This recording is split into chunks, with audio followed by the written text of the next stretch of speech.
All right, so she's been working with organizations for over a decade, from national foundations, improving organizational strategy, operations, and culture. And in 2016, Mona founded Birch Consulting, which specializes in serving collective impact initiatives, collaborations, and organizations that are focused on solving complex social and environmental problems. Birch Consulting provides a range of services, including strategic planning, business planning, organizational development, and grant writing. And so she works with her consulting firm to balance relationships, process, and outcomes for high impact and sustainable results.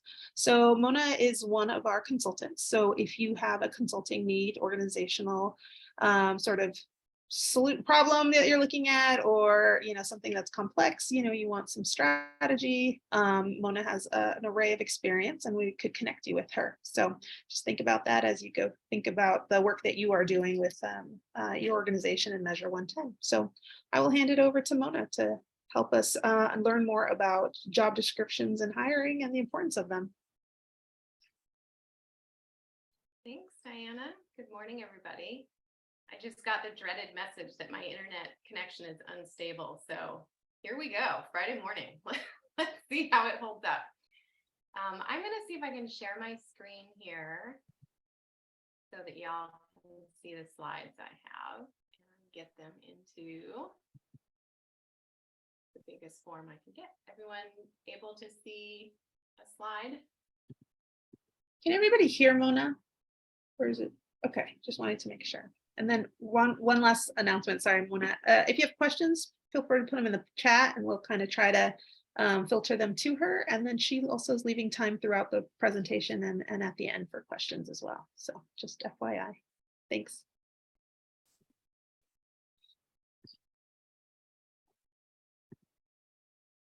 Great, thank you.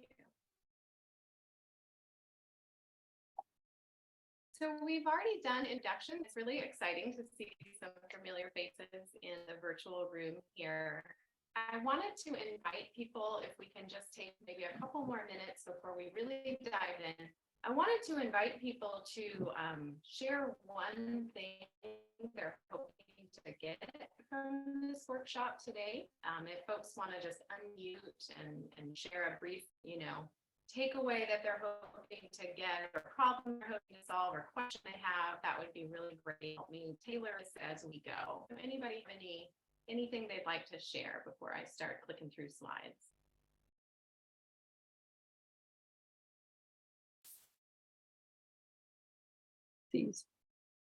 I see Zeb, and then Sencha. Yeah, the job description thing is really something I'm focused on. We're a small company. We built from 4, and now we're like to 15, 16 people. So we're expanding. So like the job description, that type of stuff, and the structure that's going to be provided here, it's going to be really looking forward to it. Thank you. Okay, great. Thanks, Ed. Sencha. Yes, thank you. So I think now my organization has about 35 employees. And thank you for sharing we're your looking screen. to hire a harm reduction specialist in Wasco County, and a caseworker in Wasco, HIV caseworker for Wasco County as well at the moment. Thank you. Great, thank you. And then I'm just noting that Adrienne says she's interested in developing accurate, attractive job descriptions. Great, thank you. And Trevor, it looks like you had your hand up. Yeah, excuse me. Yeah, we have about, I don't know, 40 to 45 employees, running from peer support specialists all the way up to MDs on staff. And so the next position we're going to be hiring for is a CADC position for a new clinic in Yamhill County. And I just wanted to, before I post it, kind of have something, an idea of something that'll attract some talent and motivate somebody to want to apply. So that's, kind of wanted to get something that'll stand out for both the posting of the job and the job description itself. Okay, great. Perfect. Well, you guys are in the right place. I hope we're going to be able to answer all those questions today.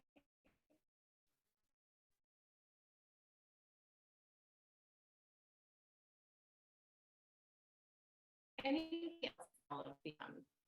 Okay. I invite you to chime in along. I did try to build in a lot of places for us to share our experience and do some interactive things so that I don't put you to sleep on this Friday morning.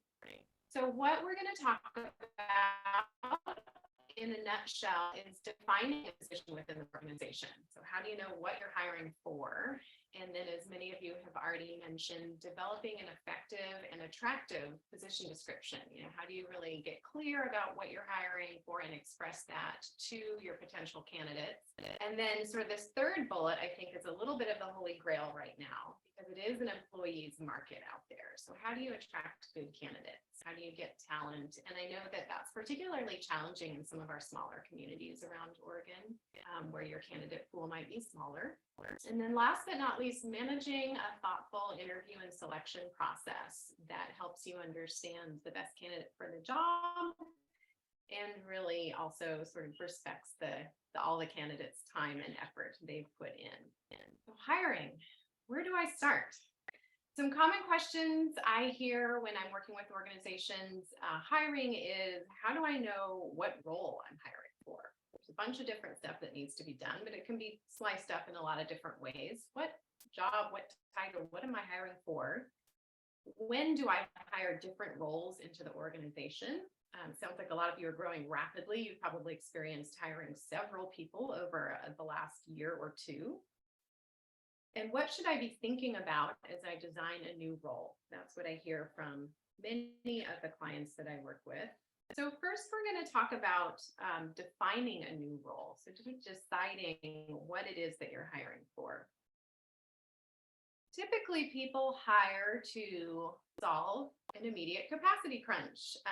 But I'd like to encourage folks to take a step back, particularly those of you that are growing rapidly and think you'll be hiring more than one role in the next year or two, and think about those longer term strategic objectives. What are you trying to accomplish with your organization, with your programs? And then think about the staffing structure that's going to support that. So this is thinking beyond the next hire, thinking maybe a few years down the road and really deciding with all of that vision in mind, what is the right staffing structure to help me accomplish my strategic objectives? I think this is particularly important if you are an organization that is opening new types of programming or taking some sort of shift in your strategic direction, doing something that might be new as opposed to maybe duplicating programs in a new location or expanding existing programs. So I'm going to walk through a few questions that I use with clients when we're talking about how do I really think through my strategic objectives and staffing structure. Just a quick question. Has anybody, and you could just kind of click the hands up button there to give us a sense of it. Has anybody done an exercise around staffing structure, around thinking through kind of a multi-year plan for your staffing structure?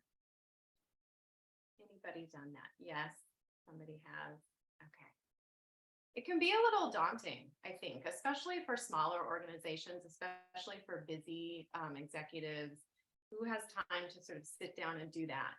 I want to give you a short list of questions to consider, and this doesn't have to be a big, daunting exercise. It can be something that you do rather quickly, and there'll be a little worksheet you can download along with these slides that has these questions.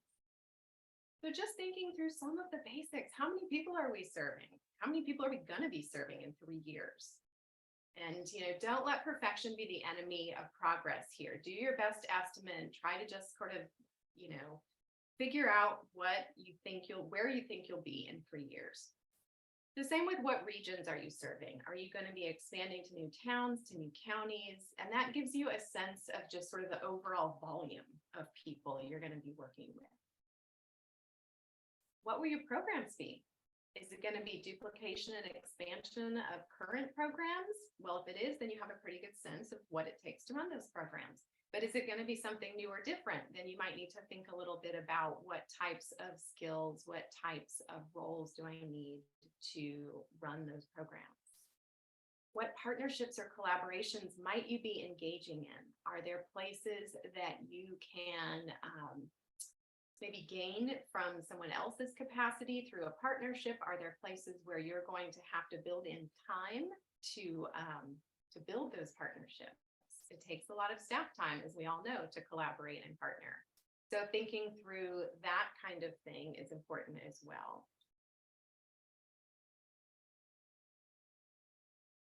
And here's one that we often overlook when we're thinking about program growth. How will operations and administrative needs grow as these programs grow? You're going to have more people who need support, more people working in the field who need support. You might have new fundraising demands. You also might have new fundraising opportunities. And how will you need to staff up to take advantage of those opportunities and to support your new staff? So make sure that you're not getting that programming staff too far ahead of the support or administrative and operational staff is really important.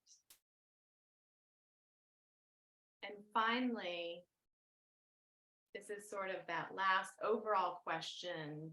What gaps are we going to have maybe 3 years down the road? Once we've answered all these questions, you might have some really clear holes that you need to fill.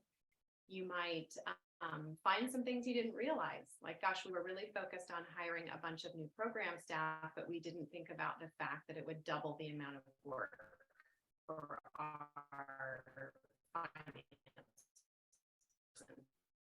So thinking through all those things can be really useful. For anybody that's done that kind of projection, that kind of staffing structure, is there anything you learned from it? Is there any feedback you want to share with your colleagues about how that went for you? Any surprises that you came up with? Yeah, go ahead.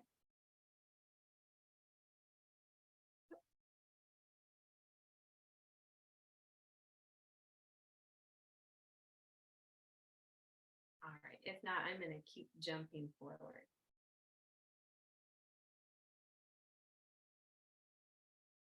So another thing I want to talk about is you think about defining a role. We're often really focused on the tasks. What is this person going to have to do? But I want to encourage you to consider soft skills. Who does this person need to be to really fit into our organization, to really support the mission, to really connect with our clients? So in a relatively small organization, one hire can have a pretty outsized impact on your organizational culture. There's been some research from, I think, Carnegie Mellon and Stanford about what really makes a successful hire. And they found that 75% of it is interpersonal skills, and 25% of it is kind of the technical know-how and the experience with the actual tasks. So I really want to encourage you to not gloss over the soft, quote unquote, soft skills too quickly, or be too hyper-focused on we need someone who's had this number of years of experience doing this kind of job. And to really think about, who does this person need to be, as I said, to fit into the organization well and to really kind of carry your mission out in the community. And there is an opportunity here in considering soft skills to think about how to build a more balanced team. It sounds like some of you have pretty big organizations already, but for those of you that have smaller organizations, it's pretty important to make sure you're not all sort of big picture thinkers, or you're not all really detail oriented, but that there's a good balance across that spectrum, as well as some other spectrums that we're going to talk about. So oops, I've moved my screen. There we go. So this is just a smattering of what I'm talking about when I say soft skills. So talking about how somebody shows up. How do they deal with conflict? How do they communicate? How do they make decisions? How do they collaborate? How do they show up in a group? Those types of things. Now, there's a lot of different ways to get at this. Has anybody done the Myers-Briggs test, or whatever they call it?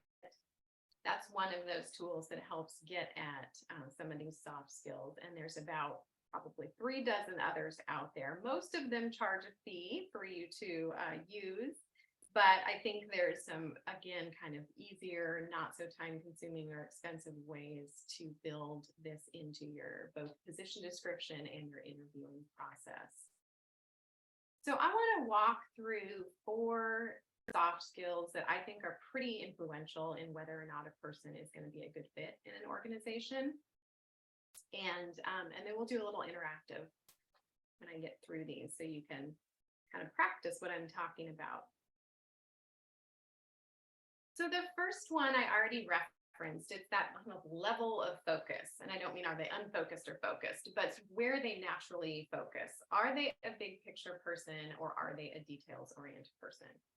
Now, I don't know if any of you've had this experience, but I've worked in an organization where we had a lot of big picture people. So our meetings typically went like, what about this? What about this? What about this? And I happen to be the more detail oriented person. So I'm frantically scribbling stuff down. And my question is, how are we going to accomplish any of that? So it was a kind of a frustrating organization to be in. I often ended up with this laundry list of stuff that needed to be done. And it was completely unclear how we were going to accomplish all these big picture ideas. And the joke there became that they all were the hot air balloon and I was the ground crew, kind of anchoring them down. So it's nice to have a balance. And certainly different roles require maybe someone to be more on that side of the spectrum than more on one side of the spectrum than the others. But I think when you're hiring, it's just a good time to consider your entire organization or your staff to the extent you can and think about where you guys fall on these spectrums. Are we all big picture thinkers? Are we all detail oriented? Are we somewhere in between? And use that new hire as an opportunity to build a more balanced organization in terms of soft skills. The second one I think is really important and probably particularly true for those of you that are doing outreach, that are working directly with the community, is the appetite for change or variation. And I want to pause and emphasize for a moment here that nobody's really sort of fixed on one end of the spectrum. Lots of people can grow into something that's not their natural comfort zone, but it's important to consider as a manager, what is the natural comfort zone of this person I'm hiring? And can they grow into this role? And are they a pretty good fit for the type of work that they're going to be doing? For example, some people really prefer a consistent job, knowing what their tasks are going to be, not having that change a lot from day to day, not having to multitask a ton.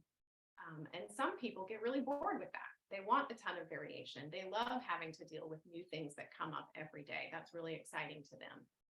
So knowing what sort of demand is going to be placed on this new hire and asking questions that get at what kind of personality are you? Are you going to fall asleep at your desk if you know what you're doing from 8 o'clock in the morning till 5 o'clock at night? Or are you going to go stark raving mad and run out of the building because there are so many different things coming at you that are new and novel and unexpected each day? You may be thinking of yourself as we go through these and realizing, oh gosh, I'm really one side of this spectrum or another. This is one that people talk about a lot, teamwork or teaming style. How does somebody show up in a team? So just considering whether or not someone prefers to be very independent, not have a lot of oversight, be able to make decisions on their own versus somebody who really values getting a lot of input and sort of group feedback before making a decision. The fourth one that, again, I think a lot of people think about is decision-making style. And my spectrums are somewhat arbitrary, they're not straight lines. They're probably more of a circle with a lot of different ways of making decisions, but I've picked out 2 decision-making styles that I think are really different. Some people need a lot of data. They need to know everything there is to know before they feel comfortable making a decision. Some people are fine with that gut experience. I'm just going to make this decision based on what I see in front of me, based on what I know. And I'm perfectly comfortable with the fact that I don't have all the information in front of me. During the pandemic, I'm sure all of you experienced not having all the information you wished you would have for a decision and kind of having to make decisions anyway. So again, thinking about not just what the role will require and sort of what personality or set of soft skills might be a really good fit for that role, but take a minute to think about your whole organization. Who are we as a collective? Are we all on one side of the spectrum? Are we all on the other? Is there a way that we can use this new hire to balance us out a little bit so that we have a really good diversity of personalities, of soft skill sets? I think it really serves the whole organization to do that. So I'm going to ask you, if you have a piece of paper and a pencil in front of you, indulge me in a little interactive exercise here. You can feel free to share the results afterwards or just kind of keep it to yourself. This is a really quick taste of an exercise you could do with more time on your own to get a good sense of the organization. So we could start out by drawing this 4-point kind of matrix here. So we've got 2 of these soft skill spectrums here. We've got big picture and details oriented on the y-axis, up and down. We've got consistency to variation on the x-axis here, back and forth. So maybe start with just yourself. Some of you have a really big number of staff, so it would take some time to really think through this for each staff member, but just start with yourself and think about, where am I on that big picture versus detail spectrum? And, you know, take your pencil, don't make a mark yet, but just sort of, do I tend to really be thinking about vision, what's going to happen in 5 years, or do I tend to be thinking about, you know, commas, periods, punctuation, that sort of thing? And find out where you are on that vertical axis there. And then think about that second spectrum. Where are you on consistency versus variation? Do you thrive in an environment that's really fast paced, that has a lot of new things coming at you every day? You're going to be further over towards variation. Does that sort of thing make you stressed and really tired? Maybe you're more over towards consistency. And I want to emphasize, there's no wrong answer. There's no right answer. It's really just a way to get a little bit more reflective about your working style. So once you've figured out where you are vertically and where you are horizontally, go ahead and make a mark there. And this is just for an example.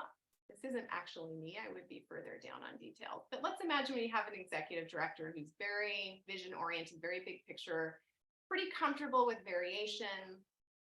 And then we also have maybe a finance person.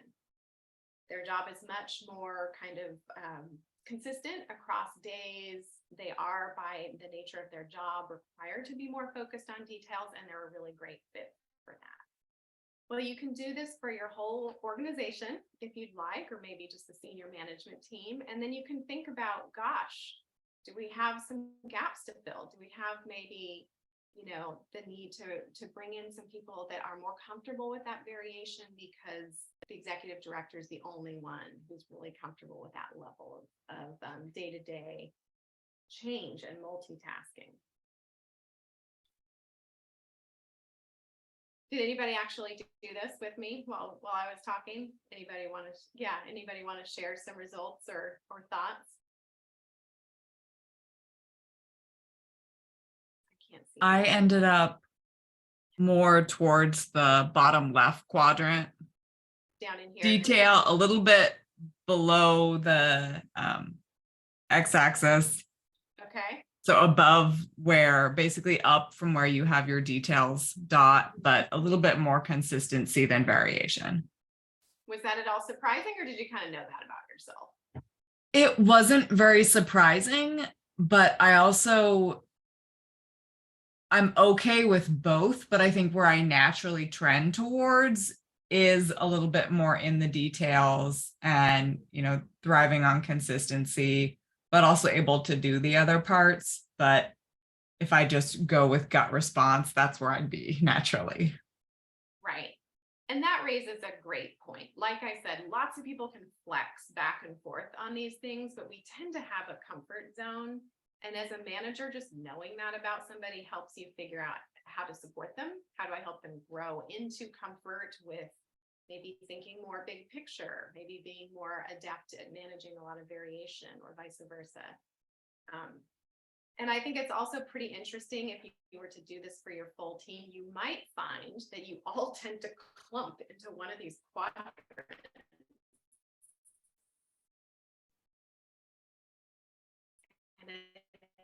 think that now happens because we tend to have people wait. So, you know, that's a natural human tendency, but it can deprive your organization of this variety of skills. So it's an interesting exercise to go through if you have some time to do that prior to hiring or designing the job description. Anybody else do the exercise and have any thoughts or feedback? Yeah, Crescentia has her hand up. yeah, go ahead.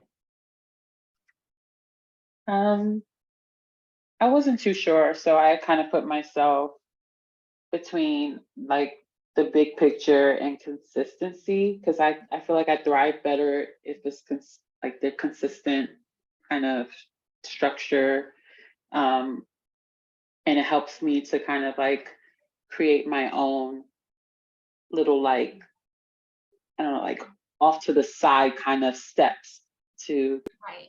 yeah. But I do want to say something because I share my office with someone, so I have to use my headphones. And for some reason, when someone else talks, they're super loud, but you're very low.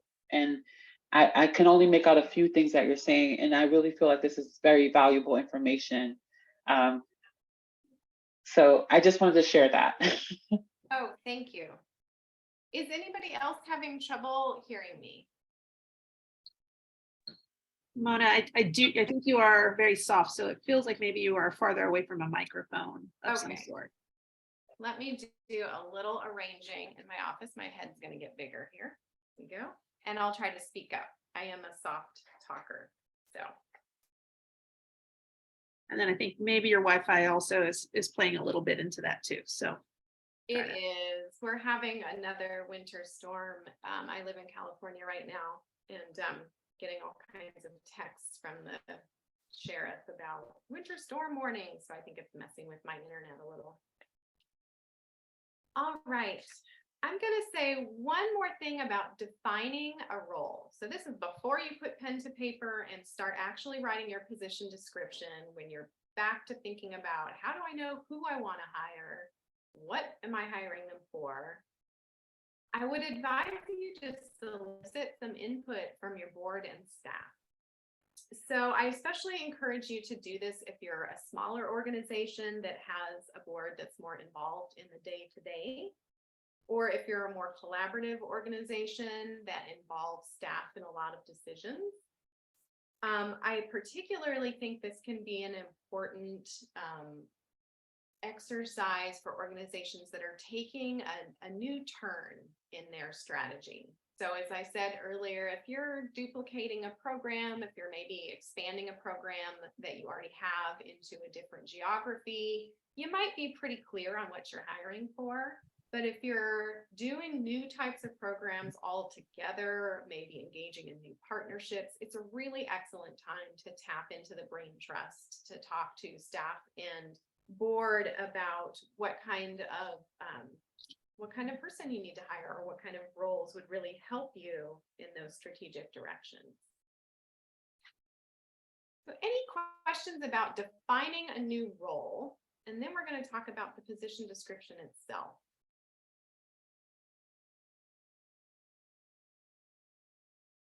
All right, let's dive in.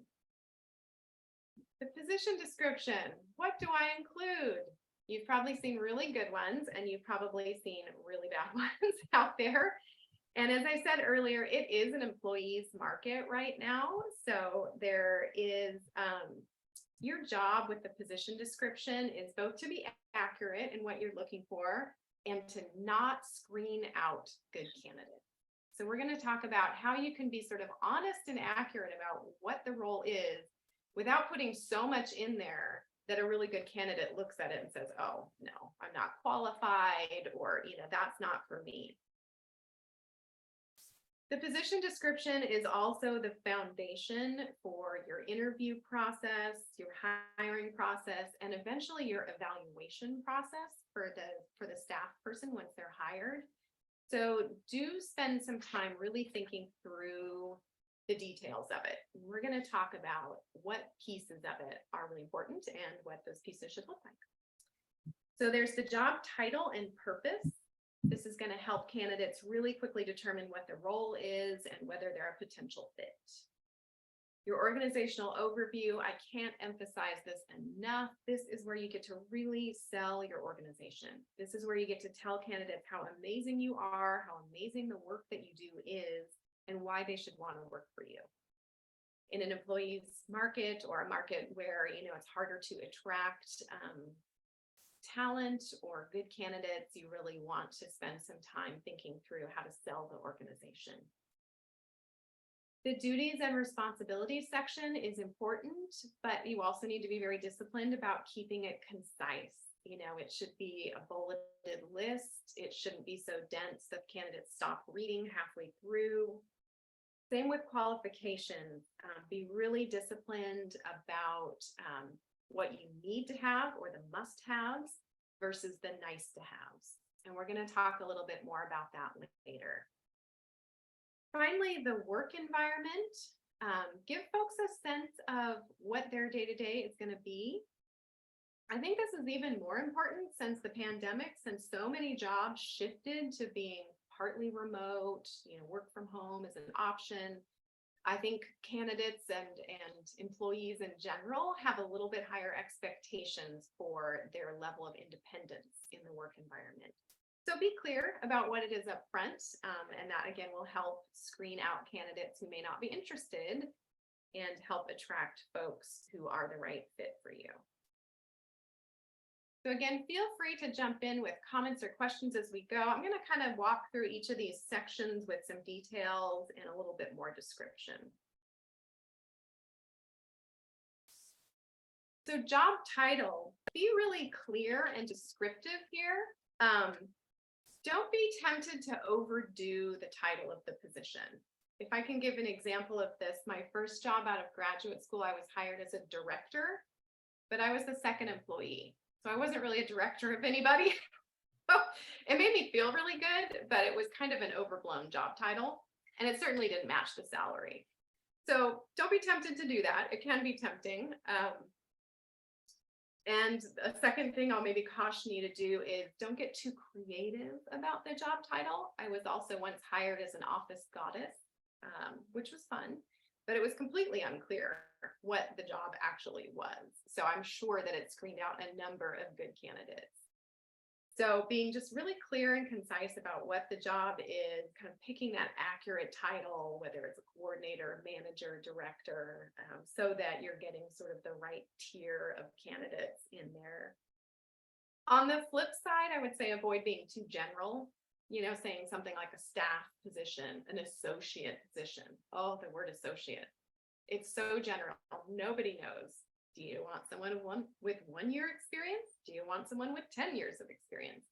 So you want that to be fairly clear in the job description so they don't pass over it. Same with job purpose. This can be really brief, just a sentence or two, but it has some really important elements in it. I think really help the job seeker understand whether they should circle this one, sort of shortlist this one. One thing I would say to include in job purpose is the length of the job. Be clear about whether it's permanent. Is it a contract job that's going to last for a year? Is it a contract job with a chance of extension or renewal? Is it a permanent job? If it is a temporary job, I wouldn't shy away from putting that out there. Again, I think employees are maybe a lot more comfortable with that. What am I trying to say? With the kind of flexibility in the job market right now. So I don't think you're screening people out if you say, hey, look, this is a 1 year position. I think you're doing them a favor and making sure that you get applicants who are not hoping for a permanent position. This is also a place where you want to highlight how this job supports your strategic objectives. So thinking about what are we trying to do in the world? What's the mission of our organization? And then zooming into how does this job help us accomplish it? As a job. Sorry to interrupt. There's just a question in the chat that I wanted to just make sure I don't know if you saw it, but Adrian asks, so thank you. Do you have any recommendations for jobs that cover many different roles? Jobs that cover many different roles in terms of like how to title it. She says yes. Yeah. Yes. Oh, gosh. Well, I think I'd have to have the specific example in front of me. It may be something where you have to have a little bit of an ambiguous job title, and then you get into those details in the duties and responsibilities section. And a lot of jobs are like that. And we'll talk a little bit about how to segment that duties and responsibilities section. So you might have some managerial responsibilities. Maybe you have some outreach and sort of client interfacing responsibilities. Maybe you have a whole set of social media and communication responsibilities. And you can segment that so that a job seeker can glance at the title, think, I'm not exactly sure what that means, but then quickly scan down and see boom, boom, boom. Here's the bulleted list of the main buckets of work, and that will help them immediately decide, oh gosh, I have no interest in communication and social media. That's not the job for me. Or, wow, this is a great variety of things. I've done all of these things. I'm going to apply. So the title can be a little bit limiting if you have a job that is sort of a Jack or Jill of all trades. And I know a lot of organizations do that, and a lot of candidates really like that. Any other questions? Thanks so much for that answer. Yeah, hopefully it helps. A little bit of a non-answer answer. So as I was saying, highlight the connection of the job to the strategic objectives, because nobody wants to be hired to input data into a computer. They want to be hired to help support evaluation of programs, right? They want to understand how their day-to-day is actually connected to your mission, is actually connected to how you're changing the world. That is the kind of thing that gets people really excited about a job, even if it's an entry-level job. So organizational overview. As I emphasized, you got to sell your organization, particularly if you're in a smaller community, particularly because there's a lot of organizations hiring right now. So how can we do this? You want to talk about a few things in your organizational overview. And I have a really good example we're going to walk through here in the next slide. But just to give you kind of the big buckets. You want to talk about your mission. So you should have your mission statement front and center. You want to talk about who you're serving. That could be either the location or the different populations that you're serving. You want to talk about your vision for the future. Why do you do the work you're doing? What is it that you're trying to accomplish in the world? And you want to talk about your impact. You want to share what you've done so far so that people get excited about that and want to be a part of that. And last but not least, you want to at least briefly mention your organizational values. So this might not be like the full one page of organizational values that you have internally, but it might be a really good place to highlight what you guys care about, what you focus on, and we'll see that in the next example. So some organizations will put front and center that they're focused on diversity, equity, and inclusion. Some will put front and center that they're very focused on collaboration. And again, it really helps attract candidates who share those values and screen out candidates who, aren't really that interested in a work environment with those sorts of values. So we're going to look at an example of a organizational overview that I took from the Deschutes Land Trust. So this is a former client, totally outside of the type of work you guys do, but I think we see all of the elements here. If you look at this, it's only 4 sentences, this paragraph, but it's only 4 sentences. Right here, front and center, we've got the mission, which also says where they work. We also see why they do that work. So we see their aspirational vision for the future, so that communities and the natural world can flourish together for generations to come. Who doesn't want to be a part of that? That sounds amazing, right? So again, just that one sentence can really convey a lot of information. The next sentence is really clear. It gives a sense of how long they've been around and what they've done. They've conserved over 17,000 acres of land in Central Oregon. So that's their impact to date. Last but not least here, they have highlighted not all of their values, but they've highlighted one that I happen to know they're very focused on increasing or growing or kind of becoming more conscious and intentional about. So they are shopping for candidates who share these values and will help them kind of grow that focus in the organization. And the last thing that I didn't highlight is that they provide their website so a candidate can go get more information about the organization. A strong candidate should be really curious about your organization. They should be poking around on your website. They should want to know a lot more than is in your job description. So give them that ability to learn a lot more about the organization. Any questions on that organizational overview? How do we talk about ourselves in a position description?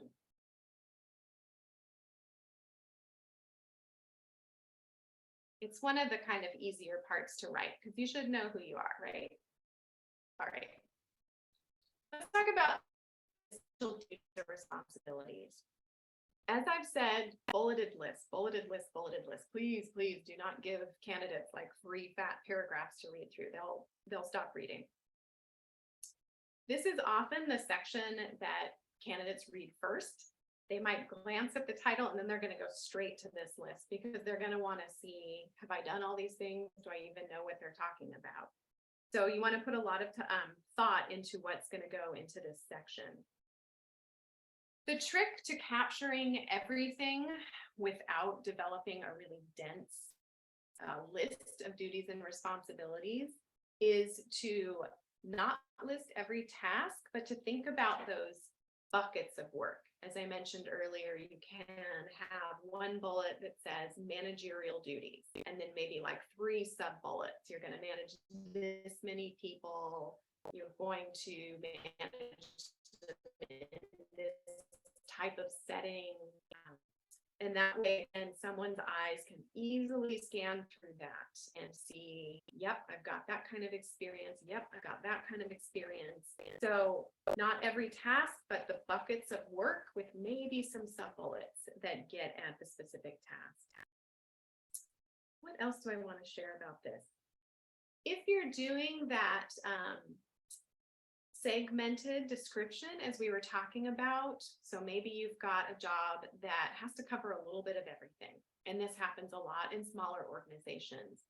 Break it out and say 25% of your time is going to be working face-to-face with clients. 25% of your time is going to be managing data about those client interactions.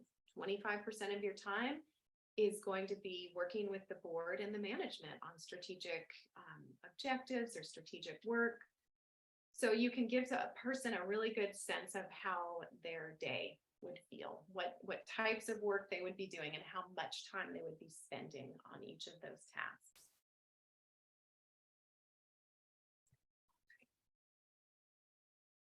Any questions about responsibilities or duties and how to capture that?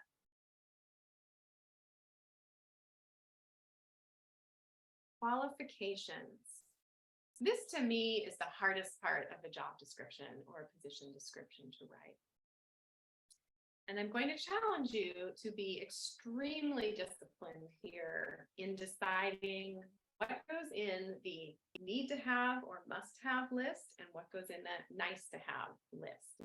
I would challenge you to force yourself to settle on no more than 5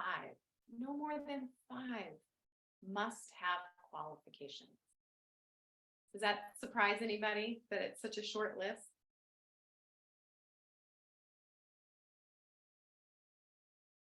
Typically, qualifications are going to be broken into 2 sections.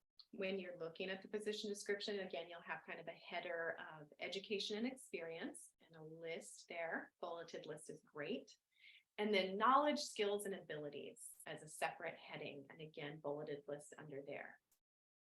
Education and experience is pretty straightforward. It's going to ask about someone's track record with relevant job, with a relevant training program. It is also a place, and we'll talk a little bit more about this, it is also a place where you can be very clear about lived experience and what kind of lived experience you think is relevant to the role and that you would accept in lieu of education or on-the-job training. Knowledge, skills, and ability is going to get a little more granular about the qualifications necessary for the job, both the hard skills and the soft skills. This is where you're going to start to kind of suss out and ask questions about what type of person are you? How do you show up in a team? How do you handle conflict? So that's a place for you to include that sort of information. We're going to delve a little bit more into each of these, the education and experience bucket and the knowledge, skills, and ability bucket. So education and experience, again, really, really encourage you to be disciplined about thinking through required or need to have versus nice to have. Resist the urge to put everything in the kitchen sink. In this, it's going to it's going to end up screening out candidates if this list is too long. So what you do want to include, any kind of license or certification. I think particularly for the type of organization, the type of work you guys are doing, there may be requirements here where you need to have license or certification. And this is where you want to list that right up front.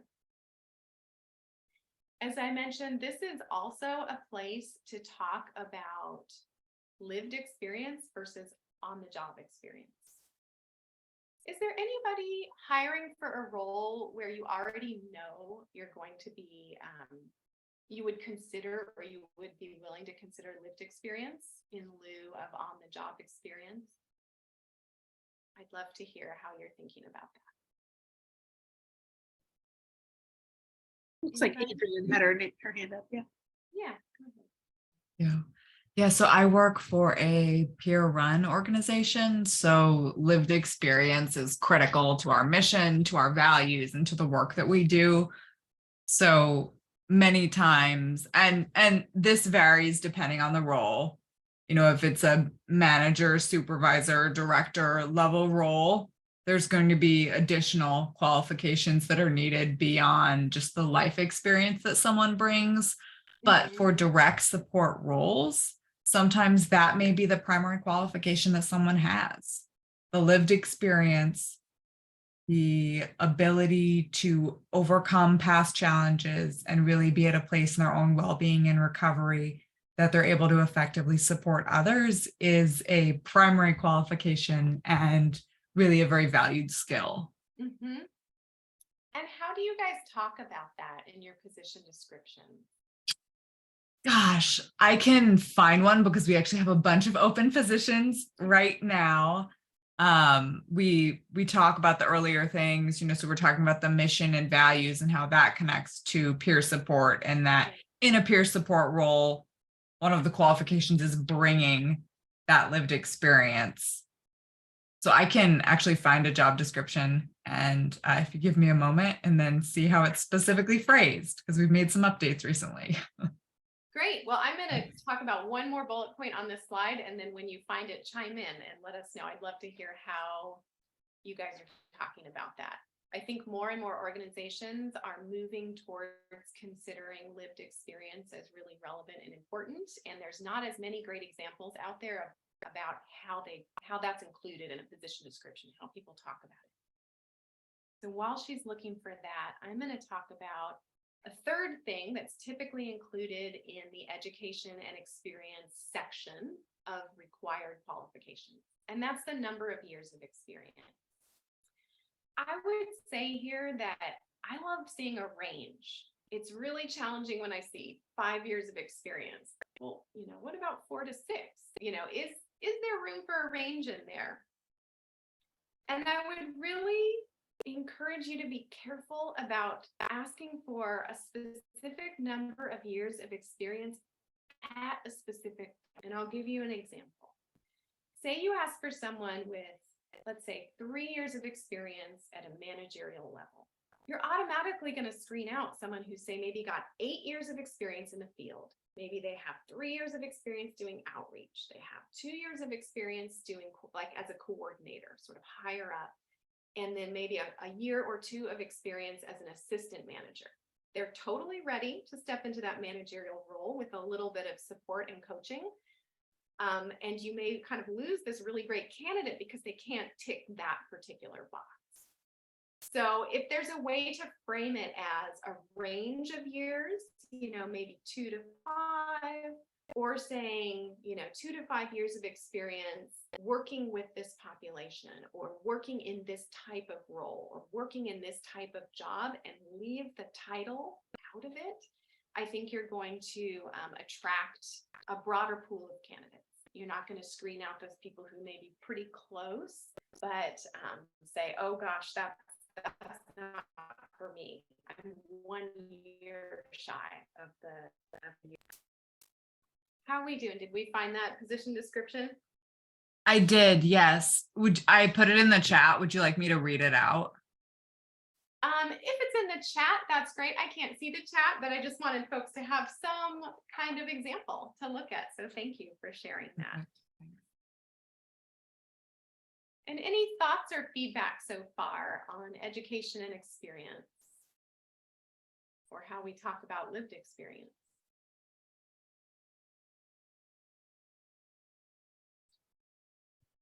All right, so let's talk about that next section. And I want to underline here, I wish I could underline right with my cursor, that I'm still talking about required or must-have qualifications. I haven't even gotten into would like to have, nice to have qualifications. So we're still trying to be very disciplined about how many of these things we ask for. So in the knowledge, skills, and abilities bucket here, again, try not to get the whole laundry list of things going. Be pretty disciplined about what is absolutely essential for this job. Some of those essentials might include language abilities. If you're working with folks who are non-native English speakers, this is a place where you would want to ask for those language abilities so you can communicate with your different constituents. It's also a place where you want to be pretty clear about the level of knowledge. So I'm talking about whether somebody has kind of a working knowledge of something versus they could teach a college course on it. Be clear about, if you're okay, having someone just have a working knowledge of it, or being fairly comfortable or fairly fluent. People, I think, tend to assume, and we'll talk about this a little bit later too, people tend to assume, oh, I don't have what they're looking for. So if you don't give them that specification that it's okay if you can't teach a college class on this, we just need somebody who knows a little bit about it, let them know that in the knowledge, skills, and ability. What level of knowledge? This is also a place to, with being concise and with some discipline, start to ask about people's alignment with your core values. So it would be a place to start asking about those soft skills. Looking for someone who, for example, can work really well in a fast-paced environment with a lot of, I don't know that you would use the word unpredictability, but you see what I'm getting at. Someone who's comfortable in that environment where there's a lot of variation, there's a lot of multitasking, someone who maybe is very good at collaboration, collaborating across diverse populations. This is where you would want to highlight those if they are must-have skills. If they are critical to the job, this would be a place to put that. Now, I want to note that in your interview, you should have questions that link back to each of these required qualifications that help you unearth whether or not the candidate has the right required qualifications. I've talked a lot about must-have versus nice to have. The way that that might actually look on paper is 2 separate sections. Has anybody ever seen that, where there's the required qualifications and then there's the would be nice to have qualifications section? I've certainly seen that in a few position scripts, and I think it's really wonderful because it helps, again, it helps candidates not screen themselves out You might have people that meet all of the required qualifications, but if you're going to list a bunch of other stuff in there that's nice to have, you might lose that good candidate who has all those required skills. Any questions or comments about how to talk about required qualifications or what to include in that section?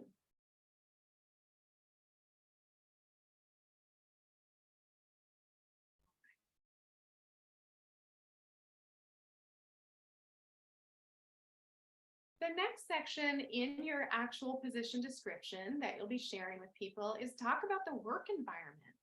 What is the day-to-day sort of expectation of this person?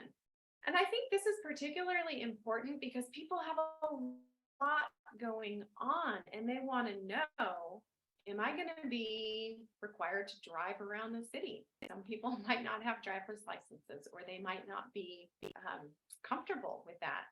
Will there be travel required? Folks have childcare, they have partners, they have other responsibilities they need to plan their life around. So let people know, we're going to expect you to spend half of your working time on the other side of the Cascade Range. That might be, you know, something that someone will say, I can't do that. I've got other responsibilities. I can't be away from home. It's a good place to include, oops, I'm not clicking here. So location, remote, hybrid, in-office travel. It's also a good place to include physical requirements. For example, I worked at an organization where we did outreach to the unhoused community. We had to climb hills, we had to crawl under fences, we had to carry stuff. So it wasn't, that particular role wasn't a job for everybody. And it's really nice for candidates to know that up front. As you're crafting this section, the working environment section of your position description, it's a really good time to think about what are the reasonable accommodations we could make for a candidate. If they have all the required qualifications, they're a really fantastic candidate, but they can't do one of these things that we're asking. Maybe they don't drive, or they can't lift and carry. Are there reasonable accommodations we can make for these folks? It's really important to consider that before you're doing the interviews, so that you have that understanding and you are not developing it on the fly in reaction to specific candidates. That can often be perceived as discrimination, bias, favoritism. So really important to consider what accommodations you are willing and able to make before you start inviting candidates in for interviewing. Last but not least, compensation. Please give people a sense of the range. Again, I've seen lots of job descriptions where this is completely glossed over, or will say something like depending on experience. And I can't tell you how frustrating that can be for a candidate. So, you know, let people know, is it within the range that they need to survive? People know how much money they need to make, and they need to understand right up front, is this a job a good fit for them in terms of their budget, or is it not? So you'll save everybody time there.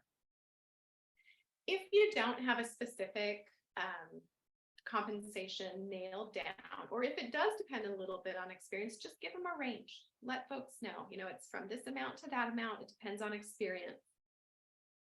You should have a sense of what you can afford for the new role, but if it's a little bit of a gray area for you and you're wondering what to pay this role, particularly maybe if it's a new position, there's some really great surveys out there. There's some really great benchmarking surveys that will tell you what other organizations are paying similar roles in similar organizations and missions in similar areas. And make sure you're looking at that geography, because a job in Portland is going to pay different than a job in Prineville, right? So you can get those through the Nonprofit Association of Oregon has a report. I think the 2021 compensation benchmarking survey is out.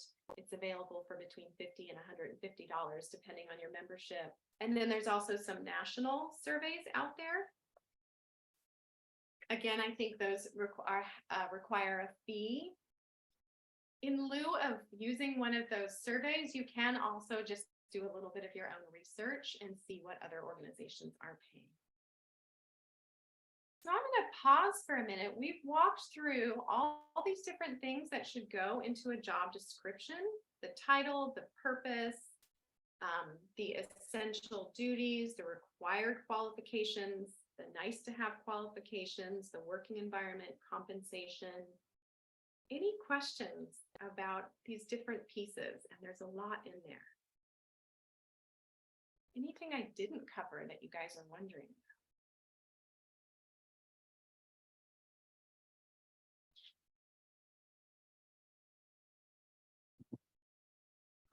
Clear as mud? All right, I'm going to keep going because we've got a few more things to talk about. I will note briefly that some common questions I get are, should this role be exempt or non-exempt? I'm going to include a little bit of information about that with the slides when they're uploaded later. There'll be a little kind of worksheet about different reasons that a position should be exempt. So that might help you make that decision. I would say when in doubt, if you're really on the fence about something, it's worth talking to someone who is a professional human resources manager or someone with some legal expertise. You don't want to get that one wrong. All right. So now you've got your position description. Phew, you done yet? Not even close. You've got to get that out in front of people. And as a lot of folks noted at the beginning of the workshop, their concern or their question or their interest is, how do we attract candidates? How do we really make sure that our candidate pool is diverse and has good qualified people in it? So I talked a little bit about it being an employee's market right now. And I think that just means you got to work a little bit harder to stand out from your peers who are also hiring. So here's some ideas for being competitive and for making your position description really pop when people see it. Benefits. Everybody loves benefits. So if you're not an organization that can pay top salary for a specific role, there is still ways that you can really be that great employer that everybody loves working for. There's some really creative benefits that folks have started offering. You don't see as much in the nonprofit sector as you do in for-profit, like really generous vacation benefits or sick leave, paid holidays, those types of things. I think also floating holidays that people can use where they need them is a particularly nice benefit, gives people a lot of flexibility if they're not celebrating mainstream American holidays, or if they just have some other maybe caregiving responsibilities that they need to accomplish. The health savings account, if that's something that you can offer, it's fantastic, because let's face it, most of my, at least I should say, health needs aren't covered by insurance, right? So I'm using that HSA card all the time for stuff. Other things that I think really attract people, particularly post-pandemic or since the pandemic, is flexibility. Can you provide someone a flexible work schedule? Can you provide them some control over their hours, over when they're in the office? That type of thing is particularly valuable to people who are managing more than one thing in their life. Maybe they have families, maybe they have other responsibilities, and the flexibility is what's really going to make your job particularly attractive when they're looking at a bunch of opportunities. Growth opportunities. If you're an organization that has the ability to support your employees in getting training, maybe you have a stipend for training, maybe you provide time off and you provide that flexibility if someone has the opportunity to go to a conference, to go to some sort of training event, can you support them in some way? Maybe that's financial support, maybe it's just the flexibility of giving them that time off to have, to pursue that professional growth. Maybe you're an organization that can offer some coaching, some mentoring from more senior employees. And last but not least, organizational culture.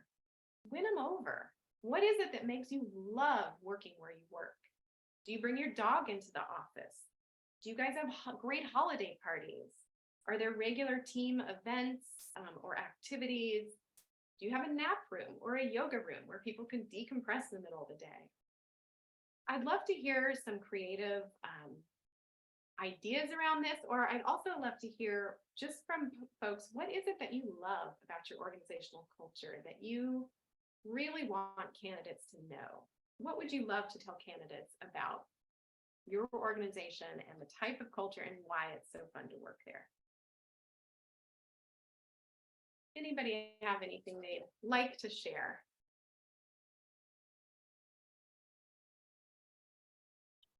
It's like Claudia has her hand up. Yeah, jump in. So something that I really love about my organization, Daisy Chain, is that you can include your son or daughter into some events like fundraisers, even sometimes training meetings. So it's really, really heart warm to see how our mission carries on in our culture Mm. with these types of training and accommodations that it's made specifically. They even bring toys or sensory games for the kids, or trying to accommodate somehow. That's really wonderful. Family-friendly culture, I think, is a huge selling point right now. We've all just gone through 2.5+ years of juggling kids doing remote learning, working from home. I think most of us can appreciate how hard that juggle was. And if there is room for your family to be part of your work life, that's really attractive to a lot of candidates. What else? What else do you love about your organizational culture and you think might really win over a candidate?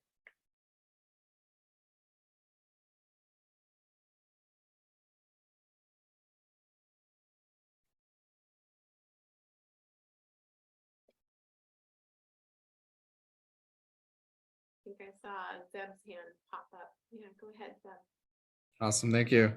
Yeah, we're really big on the team, like team building stuff. Like we've done ropes course stuff for team building exercises. We do like a monthly talking circle for the employees, because self-care is also a big element that we want to promote at our work environment. So those are a couple of things that I'm really proud of that we do. That's great. And I can tell you, if I saw the word self-care in a position description, I'd be all over that. Like, I think that's what's missing from like 90% of the jobs I've ever had. So that would be very attractive if I was looking for a new job. Any other input on that piece? What makes your organization amazing to work for?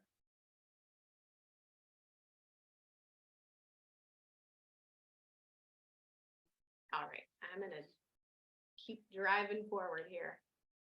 Mona, just echoing, Claudia's echoing that the possibility for growth and self-care were also important to her. So she just echoed that. Yeah, that's great. And I think particularly for specific kinds of work, there aren't college degrees that funnel you into that work, right? You learn it on the job. So if you can be clear about your ability to train and support someone as they grow their career, that's really valuable. You know, there's a lot of positions out there where the only way you're going to move forward or move up is to have that on the job experience and that mentoring and support. So I want to take a minute to talk about attracting diverse candidates. That's a question I get a lot when people are looking to hire, is how do I reach candidates who might be kind of the marginalized population, might not be the majority population. So I have a few ideas. Oops, I think I skipped a page. Hold on. I did skip a page. We're backing up. We're going to talk about where to post the job description first before we get into diversity. So first and foremost, your network. The size of your candidate pool ultimately comes down to how many people see this position description. So writing the description is just the first step. The second and probably equally important step is getting it in front of enough eyes. So tap your network. The first place to go is to send out this position description to everyone in your network. That could be your mailing list, that could be your personal network. You know, maybe it's folks who haven't subscribed to your email list, but you know them. And I would say, make this really easy for people to share. So let's say you have the position description posted on your website, and so you share a link to that post. But that sort of leaves the person who's going to share it, it leaves it up to them to write a little intro as they share it to someone they think might be interested. Don't make it that hard for them. Write that little 1-paragraph intro and then put the link at the bottom. Send that to your network so they can just hit share. They don't have to think about it. They don't have to write anything. That's going to increase that sort of that networking effect quite a bit by just making it easy for them to click. Social media, of course. Now, this is going to get people who maybe haven't clicked that button to subscribe to your newsletter, but they see you. They check in on Facebook, they check in on Instagram, on Twitter, whatever social media channels you use. Put it out there, and again, make it really shareable. Don't make it just a link. Make that nice intro, that sort of summary of the description with a link to the full job description, so that whoever sees it can hit one button and share it to somebody or to their entire network. We have the more traditional method or kind of route of the online job boards. Those are great. Oftentimes they do require a fee, but some of them can be quite worth it. We have, again, the Nonprofit Association of Oregon, really great organization that I think a lot of people are tapped into. And then we've got the more general nationwide ones like Idealist or Foundation List or MAC List. I have a slide at the very end that has some resources for this. So hopefully those will provide some good tools for you to share that. And finally, I think this option is great when it's available. Can you collaborate with some organization that's helping place candidates? So it might be an educational institution that is helping direct their graduates into job positions. It may be a re-entry program that is working with people coming out of the criminal justice system and helping connect them to jobs. It may be other agencies working to retrain people from one industry to another. So if you can tap into those opportunities, and they may be really unique to your town or unique to your county, those are really excellent ways, not only to get the job description out there, but again, maybe to find a more diverse pool of candidates. All right. Now we're going to talk about diversity. So attracting diverse candidates. I have kind of a short list of what to do and what not. So I think first and foremost, you want to talk honestly about your organization's commitment to diversity. So if you haven't really done a lot of thinking about it as an organization, you don't want to sort of overstate your commitment. But if you have done a lot of thinking about it, this is the place to really communicate that to the candidate pool so people understand what sort of work environment they might be stepping into. I'm going to get on my soapbox for a minute here, and I'm going to say, consider some non-traditional arrangements. So what I mean by that are job shares, part-time positions, those types of things are really, really, really appealing to people who are doing more than just their job, right? People who have families, people who have caregiving responsibilities, people who are trying to balance multiple things. They may be a fantastic candidate, but they really can only work 20 hours a week. If it's a 40-hour-a-week job, you just screened out all those working parents or all those caregivers. So think about, is there a way that I can make this more accommodating to people who don't have 40 to 50 hours a week to give? Again, I think sort of post-pandemic, we've all had different experiences with this, and I really like to plug that particular option.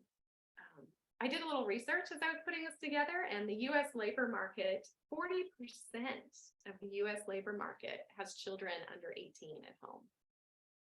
So that's 40% of your possible candidates are juggling kids, right? Kids who now get a week off in November for Thanksgiving, and there's just all kinds of reasons that it's hard to step into a 40+ hour a week job. Thirdly, be inclusive to people with different physical abilities or neurodivergence. That goes back to what I said earlier. When you're designing the job description, think about how can we accommodate people who may have a different set of physical abilities or who may be neurodivergent. Is there a way that we can sort of expand our ability to partner with these folks and not cut them out of the candidate pool right away?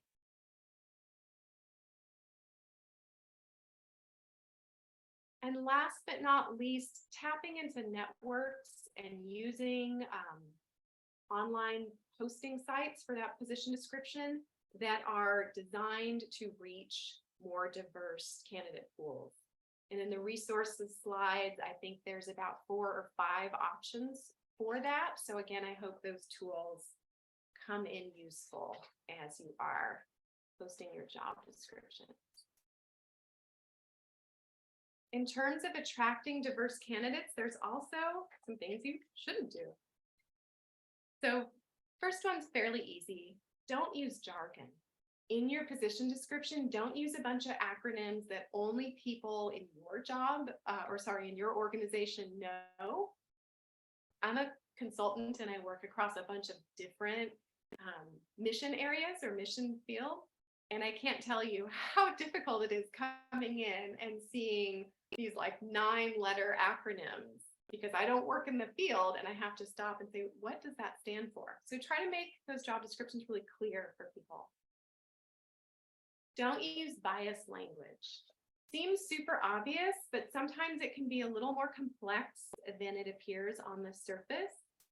So being careful not to use gendered language in your position description, not using he or she, using they instead. Also with titles, businessman versus business person, things like that. Another example is saying native English speaker. We need someone who's a native English speaker. Well, do you really, or do you just need someone who's fluent in English? Those little shifts right there can all of a sudden open up the door to candidates who might say, well, I'm not a native English speaker, so I'm not going to apply. And even more subtle things like something that might appear as an age bias, like we're looking for someone who's youthful. We're looking for someone who's mature. We're looking for someone with a professional appearance. Those types of things, you really need to ask yourself, is that a must-have? Is that critical to the job? So being careful about that kind of stuff.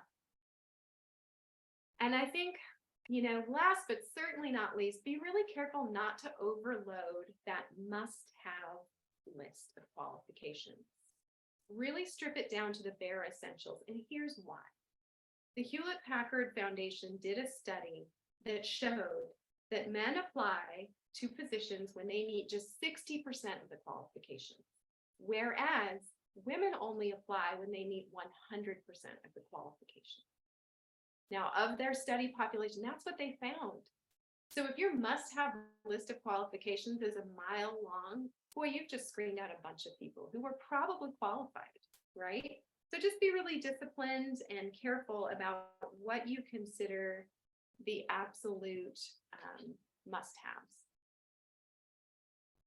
Any questions about that, about attracting a diverse candidate pool? Doing a time check here. I'd love to hear if people have any interesting experience attracting diverse candidates, anything that's really worked well for you.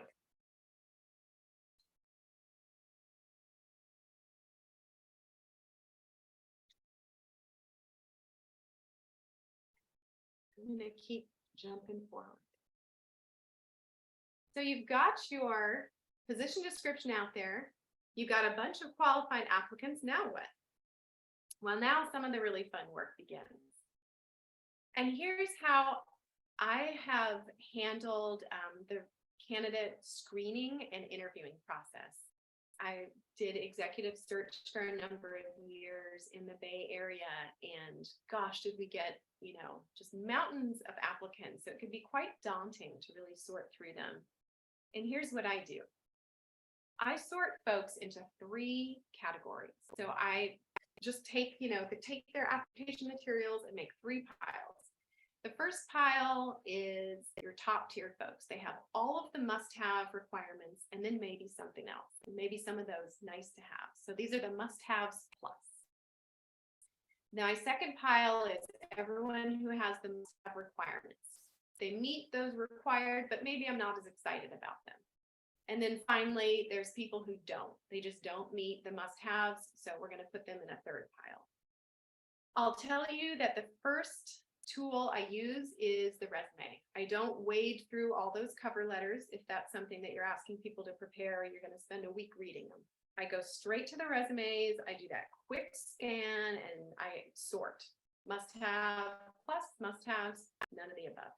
Then I can go back for this center circle, people who have the must-haves, and then I wade through those cover letters and I see, is there anything particularly interesting here that they were able to draw out and explain in the cover letter that I missed in the resume? Is there anyone that should move up into that must-haves plus category? Then it's this must-haves plus circle. Those are the folks you consider interviewing. Any questions about that? Pretty straightforward, and I hope you have the problem of having too many candidates there. That's always a good problem to have. A couple of comments in the chat box. Anything we need to share or any feedback? All right. I'm thanking you for the information. Someone just thank you for the information. Oh, yeah. Good. Hope it's helpful. All right. Interviewing. One question I get quite a bit is how many people should I interview? Now that pile of candidates, that's the must-have plus your top tier candidates. It can be any size. I recommend, and it's a little hard to say, it depends on the size of your candidate pool, but I would say no fewer than 3, no more than 6. So see if you can, if your must-have plus pool of candidates is 15, see if you can really do another comb through and pull out those top 6. For one, it's going to be a lot of your time sunk into doing interviews if you have more than 5 or 6. And you just want to do candidates the favor too, of not having them come and do a bunch of interviewing if they're probably not in that top 3 to 5. All right. So let's talk a little bit about the interview process. We've gotten way down the road here on developing the position description, putting it out there, doing recruiting. You can be pretty exhausted at this point, but take a breath, do some self-care, do whatever you need to do to really engage in a thoughtful interview process. And this is something I recommend you start developing alongside the position description. So chronologically, don't wait until you've got a pile of candidates waiting to be interviewed to start thinking about how am I going to do the interviews. Think about this ahead of time. And here are some questions that I recommend you think about. How many rounds of interviews? We're going to bring them in for one interview. Is that enough? Generally, it is, unless you're hiring someone at the director level or above. It is up to you. Some organizations really like to have a pretty in-depth process for even like a manager position, but know that in advance. Who's going to be involved in interviewing and what will their role be? Now, I'll say it should be the same people involved in all of the interviews. So ahead of time, think about, am I going to have the same 5 people available to do all of these interviews? Oh no, that's going to be kind of a scheduling nightmare. Okay, well, maybe it's 2 to 3 people that really are involved in the interviews. And then delve a little deeper. How are they involved? What are they doing? Is everybody asking questions? Well, if so, break the questions up ahead of time so that you're not trying to figure that out on the fly.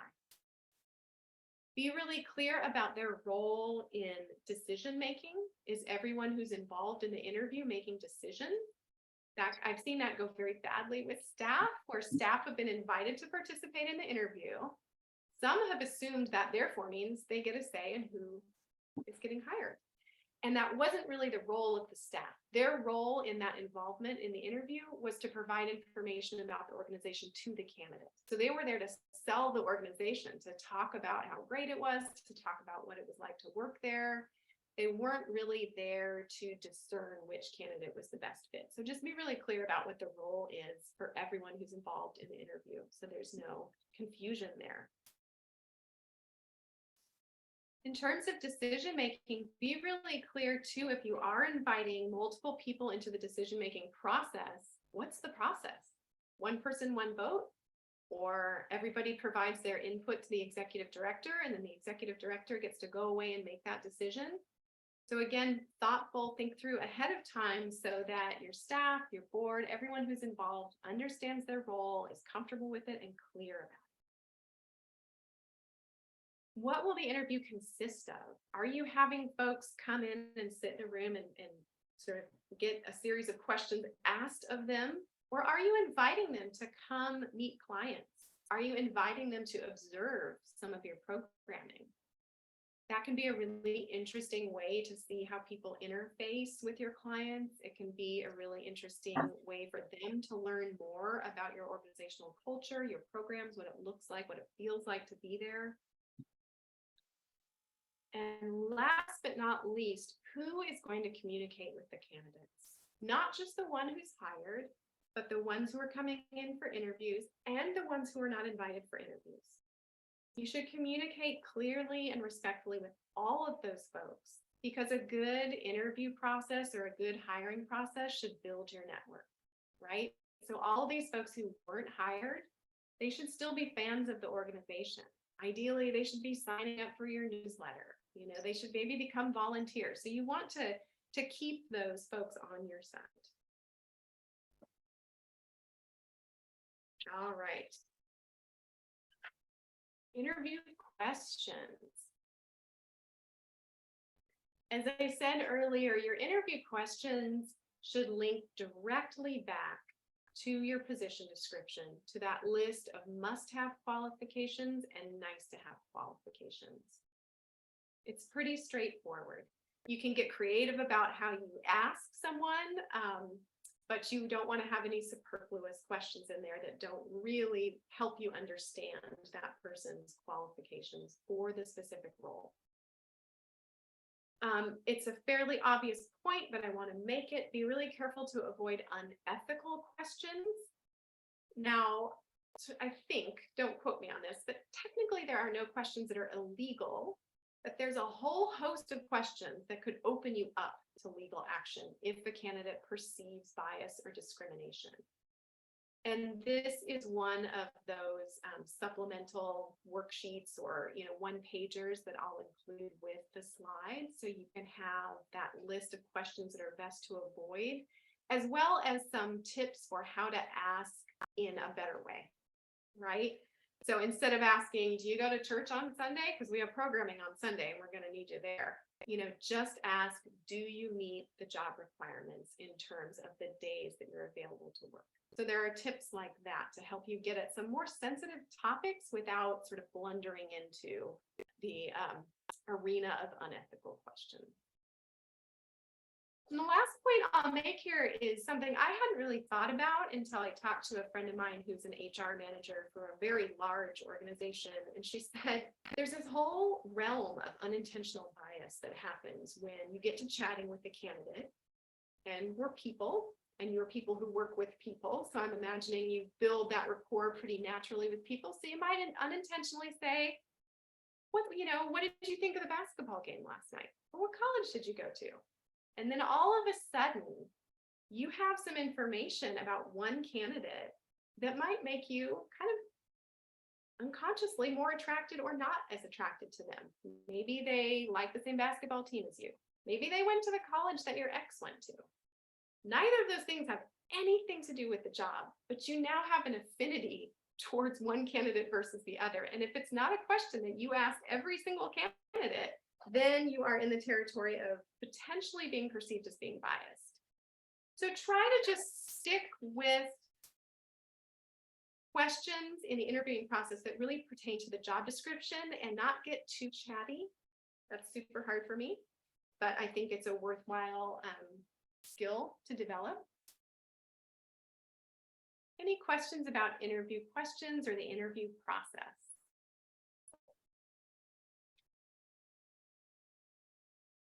We're nearing the end here. Hang in there. All right. So you've done your interviews. You brought in your 5 top candidates. You've asked them perfect questions. Now what? Well, again, be thoughtful before you get here. And I would say my favorite way of doing this is to develop a little scoring matrix. My slide here does a poor job of showing this, but what I like to do is list out each of my required qualifications, list underneath it the question or questions that help me understand whether the candidate has that qualification. And then I put a little box or a little place to put a score for that particular qualification or quality. Note here I have both the required and the nice to have. You want to be able to ask about both of those things in the interview. So you go through the whole interview process. There's you or your team interviewing, and everyone who's involved will put their scores in. Oops, my animation has gone crazy. So in this box, for example, we might say for qualification A, this person scored 4 out of 4. You know, they really hit the mark. For, let's say, qualification B, 2 out of 4. And then you have a very objective, quantifiable way to compare candidates. And it just is easier and it saves you time when you have, say, the top 3 and you're looking at your score and you can say, well, it's clear as day. We have one candidate that really stands out. If it's not clear as day, if you have a lot of candidates, maybe 2 or 3 that have really similar quantitative scores, well, then it might take a little more nuance, a little discussion to figure out what's going to bump somebody kind of over the line and make them the winning candidate. But I do like to use that quantitative metric and attach it to each of my required and nice to have qualifications. Again, I think it just sort of saves you time and it makes the process a little less subjective. We have one last slide, and this is really just for your take home for you to use. This left-hand column is a couple different places that have resources and tools for the whole process, developing the position description, doing the interviews, etc. This list on the right here are a couple of job boards that really target diverse populations. I think these are all national, to be honest, so you may or may not find these particularly useful depending on what role you're hiring for. And with that, I'm going to stop talking for a minute and ask if folks have any further questions or any feedback.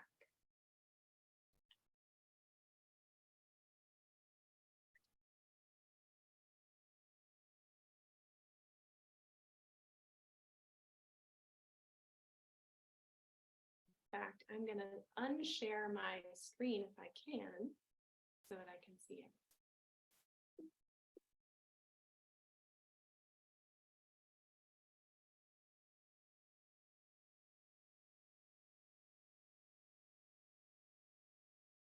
All right, there we go. That was a whole lot of talking, but I'd love to hear your feedback, your thoughts, your questions. I'm sure there's a lot of knowledge in the room here with everybody, so we have a few minutes left. Seth? Thank you. Yeah, feedback wise, thank you very much. This is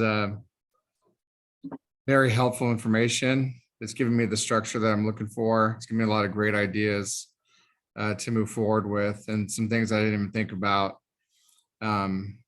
moving forward and stuff, and some new ideas how to, post jobs and recruit and everything. So thank you very much. I really appreciate the presentation. Very good. Oh, you're very welcome.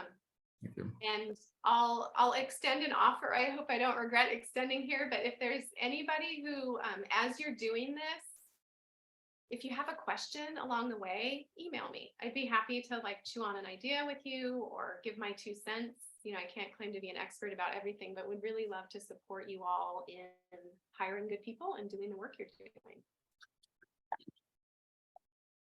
Thank you so much, Mona. And I'll put her email in the chat. And then I also put the Health Justice Recovery Alliance website as well on there. And you can find, you'll find this presentation uploaded there. And Mona will provide the slides so that they'll be there as well for those who were not able to join us today or had to leave early. But it was a fantastic presentation, Mona. Thank you so much. It was super helpful.